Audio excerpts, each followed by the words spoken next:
రంగారెడ్డి జిల్లాలో శంషాబాద్ మున్సిపాలిటీలో ఉద్రిక్తత నెలకొంది. జూ పార్క్ వద్ద సీఎం ఫ్లైఓవర్ ప్రారంభోత్సవంలో భాగంగా బీజేపీ నాయకులు అడ్డుకుంటారని సమాచారం రావడంతో పోలీసులు అప్రమత్తమయ్యారు. ముందస్తుగా బీజేపీ నాయకులు అడ్డుకున్నారు. మైలార్దేవ్పల్లి కార్పొరేటర్ తోకల శ్రీనివాసరెడ్డి సీఎం కార్యక్రమానికి వెళ్లేందుకు ప్రయత్నించారు. దాంతో ఆయన పోలీసులు అడ్డుకోవడంతో తీవ్ర ఉద్రిక్తత నెలకొంది.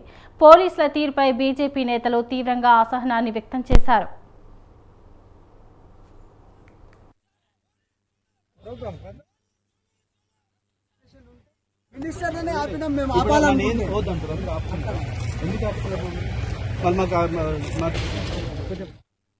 ఇనాగ్రేషన్ చేయకుండా అక్కడ ఉన్న ఒక ఎంపీ, ఒక మజ్లీస్ పార్టీకి సంబంధించిన అసదుద్దీన్ ఓవైసీ ఎంపీ గారు వాళ్ళు సమయం ఇస్తలేదని చెప్పేసి ముఖ్యమంత్రి, తెలంగాణ రాష్ట్ర ముఖ్యమంత్రి రేవంత్ రెడ్డి గారు 3 నెలలుగా అది ఇనాగ్రేషన్ చేయకపోవడమే కాక మళ్ళీ ఈరోజు ఇనాగ్రేషన్ చేస్తున్న క్రమంలో 900 కోట్ల రూపాయలు ప్రజల నిధులతోనే ఏర్పాటు చేసిన ఈ ఒక ఫ్లైఓవర్ నిర్మాణం ఏదైతే ఉందో అందులో రాత్రి నుంచి కూడా చూసుకున్నట్టు అయితే నిన్నటి నుంచి పూర్తిగా దాన్ని ఎంఐఎం తన రంగు రూసుకునే ప్రయత్నం చేస్తూ ఉంది. ఏదో ఎంఐఎం పార్టీ నిధులు ఇచ్చినట్టు అసదుద్దీన్ ఓవైసీ తన ఇంట్లోకెళ్ళో లేకపోతే ఎంఐఎం పార్టీ నుంచో నిధులు ఇచ్చి ఆ ఒక ఫ్లైఓవర్ నిర్మించినట్టు విధంగా ఈరోజు అఫీషియల్గా ఇనాగ్రేషన్ జరగాల్సిన ఫ్లైఓవర్ ఏదైతుందో వాటిపై ఎంఐఎంకి సంబంధించిన జెండాలు కావచ్చు,